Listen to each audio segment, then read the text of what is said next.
O Neo0001 mandou. Alberto, se as pessoas quiserem procurar profissionais de hipnose, qual site ou lugar elas podem encontrar esses hipnólogos Pyongyi.com.br que estão pelo Brasil e fazem um trabalho sério? Cara, eu recomendaria buscar pela Sociedade Brasileira de Hipnose.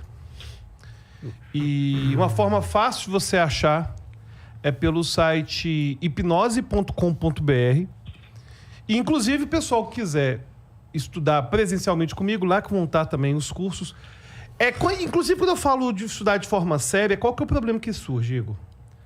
A galera que está ensinando hipnose e falando que dá para curar a depressão com uma sessão, falando que, não, na verdade, a gente vai reprogramar a mente subconsciente, a psicologia não serve para nada, a neurociência não.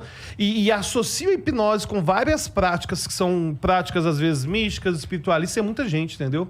Porque como a hipnose surgiu junto com o mesmerismo, que depois virou parte magnetismo, espiritismo, enfim. Como a hipnose tem uma raiz comum com o espiritismo, que é o magnetismo, muita gente acaba até hoje mantendo essas relações. Então, se for no hipnose.com.br, vai ter uma hipnose baseada em evidências, mais científica. Mas é possível você, por exemplo, acabar com o trauma através da hipnose? Na verdade, sim, mas na verdade é o seguinte: a hipnose é uma ferramenta que vai auxiliar terapias comportamentais, por exemplo, que já existem. Então, por exemplo, a gente tem análise do comportamento, a gente tem psicologia do comportamento, a gente tem técnicas que envolvem, por exemplo, uma exposição. Vamos supor que o Igor tem medo de viajar de avião. Existem terapias comportamentais de viagem de avião. Eu consigo usar essas mesmas técnicas, fazendo ele imaginar que ele está no avião, por exemplo, ao vivo. Ou seja, a gente consegue levar a possibilidade de terapia usando hipnose. A pessoa, cara, tem crise de ansiedade, está com dificuldade de dormir. Com a hipnose, a gente consegue pegar as possibilidades da terapia comportamental e levar para um nível... Vamos supor, por exemplo, que o Igor tem crise de ansiedade. Supondo, viu? Tô falando que você tem crise de ansiedade, não. Mas eu tenho. Por exemplo, quando você acorda de manhã. Então, tá bom, então. Geralmente a minha é antes, eu não consigo dormir. Exatamente, perfeito. Consegui dormir. Eu consigo, por exemplo, ajudar o Igor a agora, por exemplo, numa sessão de terapia, claro que não seria aqui... vamos imaginar que você vai dormir agora. O que passa na sua mente? Como se fosse agora. Ou seja, a hipnose consegue trazer isso e a gente trabalhar comportamentalmente com isso. Agora, uma coisa boa para dormir, inclusive com o Igor funciona bem, é criar um dispositivo que a gente chama de âncora de reindução em hipnose. Por exemplo, dá para criar com o Igor, com a terapia, um mecanismo, por exemplo, que vai tocar a testa. E isso só vai acontecer, vai funcionar só com algumas pessoas, e o Igor é uma pessoa privilegiada, que vai ser capaz de tocar a testa e dormir imediatamente, de forma instantânea. Sério? Aí, com certeza. Só que o ponto é o seguinte: essa questão de dormir, por exemplo, de forma muito rápida com a hipnose, é um tipo de sugestão que vai funcionar com 15% da população, não é todo mundo. A terapia comportamental com hipnose, por exemplo, imaginar que eu estou no avião e usar a hipnose, funciona com quase todo mundo. Agora, tem certos procedimentos, por exemplo, o Igor, dá para, por exemplo, com uma sessão, por exemplo, ensinar para ele a entrar em auto-hipnose, cara, e pode estar assim, adrenalina, cortisol, tocar, disparar o sistema nervoso simpático e ele desligar na hora. Inclusive, se você quiser, depois a gente combina isso aí, ó. Resolve. Meu problema é só que o YouTube não monetiza a porra dos canais aí, a gente tá fudido e aí isso tira o meu sono, só isso. Sim, mas agora, se você quiser depois ter esse gatilho, a gente pode fazer assim. Não, porque eu preciso sentir raiva. Então, beleza. E isso vai te gerar adrenalina e cortisol pra você tomar as medidas que tem que ser tomadas. Você não dorme? O que é não dormir?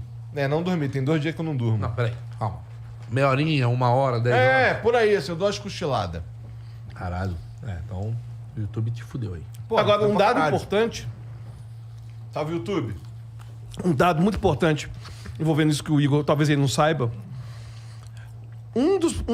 Existem vários comportamentos que fazem a manutenção de uma rotina depressiva.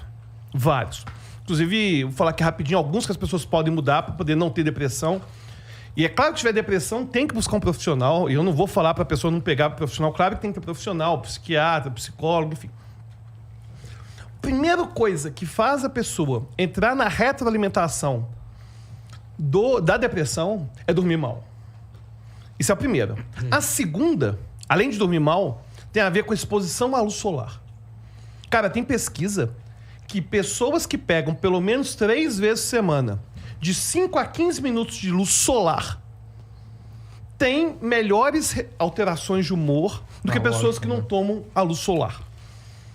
Bom, outra questão que faz a Só te manutenção. interrompendo, não à toa, países europeus têm a maior taxa de suicídio. Cara, e a pessoa que já foi pro inverno na Europa, cara, é assustador. Tipo, na Dinamarca. Você acorda, por exemplo, o sol às vezes vai começar a surgir meio-dia, 11 acaba da manhã 5, né? e 5 da tarde não tem sol mais. Então, a questão do sol é importante.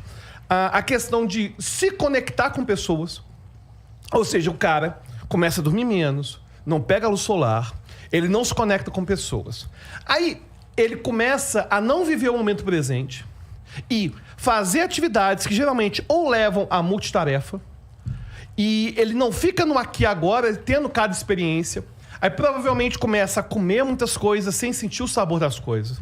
Ou até mesmo começa, olha que interessante, o sono é algo essencial para não ter depressão. Mas algumas pessoas, para fugir de uma vida que elas não querem viver, começam a forçar o dormir várias vezes ao longo do dia para poder ficar longe daquilo. Hoje eu estava lendo num livro uma parada muito interessante, que a depressão ela surgiu a partir do momento que os caçadores-coletores eles começaram a ter a reforma agrícola, né? A revolução agrícola, desculpa.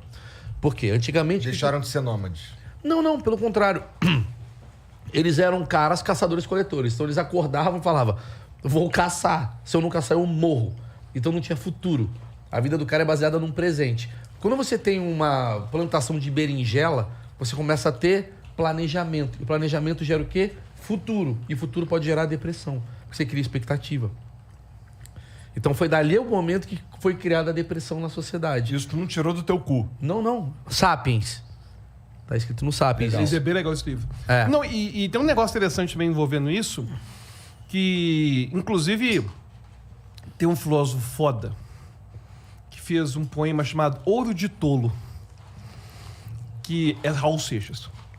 E, cara, ele fala assim, em vários momentos, cara, eu depois de já ter passado fome em Ipanema e ter morri de fome na cidade maravilhosa, hoje eu tenho um Corcel 73, eu tenho tudo aquilo que eu queria, mas eu tô decepcionado, porque não era nada daquilo, né? E na verdade, cara, isso surge por alguns motivos. O primeiro motivo pelo qual isso surge, a gente começa a ter uma vida automática e a gente sempre atribui a recompensa à felicidade. Mas não é a recompensa que nos dá realmente a sensação de plenitude. Na verdade, o que nos dá essa sensação de plenitude é o processo. Então, como os Enzos, um abraço aí pro Zenzo, eu amo os Zenzo. Como os Enzos não têm mais tanta noção de processo, essa noção só do resultado, eles começam a gerar tolerância, igual pessoas geram tolerância para os grandes prazeres da vida. E, cara, e tem uma coisa que acontece na vida que o Igor com certeza já viveu, você já viveu, que todos nós já vivemos, que é a sensação de fazer algo foda e depois nunca mais for da mesma forma. Por exemplo, o Igor, tem um stories dele que foi quase que de coach, que eu achei muito inspirador, que é o que você faz, eu não sei se é um Celtinha, que começa no Celtinha e termina numa Z4. Esse arrombado aí que fez. Foi muito legal, cara, porque se aquele Igor do Celtinha Interessante. pudesse... Quase acertou os dois carros. É um Ford Ka e uma SLK 200. Pô, mas foi eu errei, mas enfim, não sou específico. Celtinha Z4. Bom, mas enfim, o ponto é o seguinte, se aquele Igor lá do Ford Ka, se aquele Igor pudesse ser tão... Cara, eu chegar assim, cara, você vai ganhar uma SLK, a Mercedes, né? SLK 200. O pico de dopamina que esse cara, Igor, do Ford Ka teria, a felicidade que teria se eu entregasse pra ele a Mercedes, seria infinitamente maior do que a felicidade que o Igor que ganhou a SLK Ganhou o caralho. Não, sim, mas aquela... essa. Mas a sensação que você teve ao receber o carro de verdade foi infinitamente menor do que aquele cara que tava lá se fudendo. Sabe que é por causa da construção que foi feita? Claro. Não, mas não é só isso. A gente vai dessensibilizando em relação à recompensa também. É normal. Então, por exemplo, O primeiro show que o Maurício fez no teatro lotado deu um pico de adrenalina e cortisol nele, cara. Deu uma adrenalina nele, cara, que provavelmente não se repete. Com certeza. E Que é o isso lance da cocaína. Cara, você Que é tem o uma lance ideia. do crack. É verdade. Mas é mesmo. Não, você é um arrombado, tu leva pra um extremo muito rápido. Mas é isso. O princípio do vício é o o mesmo. princípio do vício é esse. O princípio do tolerância. vício é você querer repetir o tempo todo aquela sensação que você nunca teve. Por isso que a galera é viciada em sexo. Por isso que a galera é viciada em videogame, em drogas. Porque o cara quer recompensar uma parada que não tem. Tipo assim, meu casamento é uma merda. Eu não transo mais com a minha mulher como eu transava. Qualquer mulher vai ser a mesma coisa. Sério, obviamente, você vai ter uma vida sexual legal e tal, mas não vai ser igual foi uma explosão quando foi a primeira vez. Tipo, é difícil. E aí, falando da questão da depressão, outra questão importante é ter senso de utilidade e propósito. Por que o Igor não quer dinheiro? Por quê? Eu sei te falar por quê. Por que eu sou burro Cara, pra caralho? Cara, eu te falo o seguinte. Por que Bill Gates não quer dinheiro?